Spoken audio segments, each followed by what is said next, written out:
Mesdames, Messieurs, bonjour et bienvenue sur notre chaîne YouTube.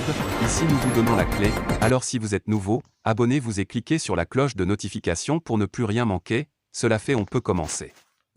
Ces erreurs qui ont provoqué la chute de Damiba. Le lieutenant-colonel Paul-Henri Sandaogo Damiba, qui a pris le pouvoir par le biais d'un coup d'État en janvier 2022, vient de le perdre dans les mêmes conditions.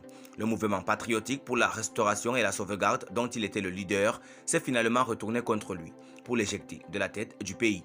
Le MPSR lui reproche notamment d'avoir trahi l'idéal de la restauration, de la sécurité et de l'intégrité du territoire du Faso. En effet, la dégradation de la situation sécuritaire était justement une des principales raisons du putsch mené contre le président Roch-Marc Christian Kaboré. Cependant, malgré les nombreuses promesses de Damiba, les groupes armés continuent de lancer des attaques contre les civils et les forces de l'ordre.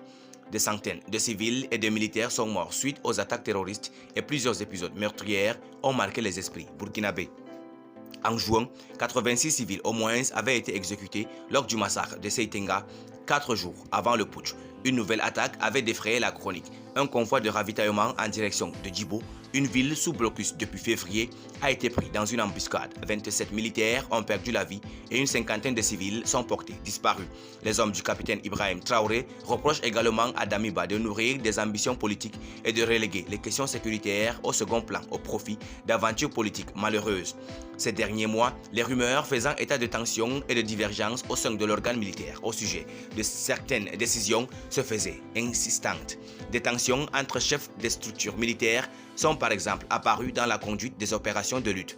Certaines informations faisaient état de profondes divergences sur la volonté de Damiba de renforcer la coopération avec l'armée française. De même, des mécontentements ont fait jour au sein de certains milieux de l'armée suite aux dernières promotions au grade de général dont a été exclu le CEMGA au profit d'officiers du cercle de Damiba.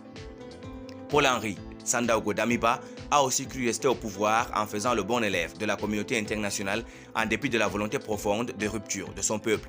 Aussi, le Burkina Faso de Damiba n'a jamais été sanctionné ou même seulement menacé de sanctions.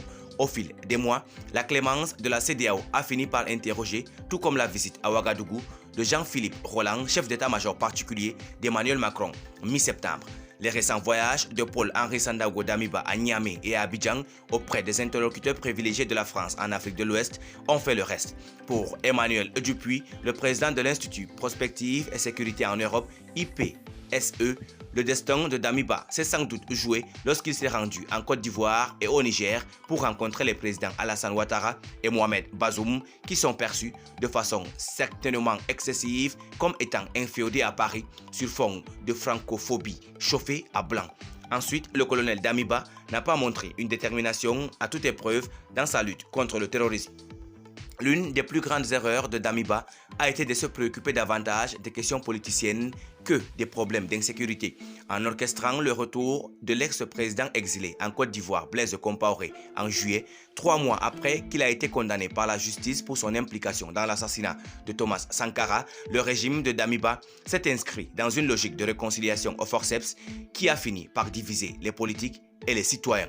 Merci pour votre aimable attention. Si vous êtes nouveau, n'oubliez pas de cliquer sur la cloche de notification et de vous abonner à la chaîne. Merci, à très bientôt pour une nouvelle vidéo.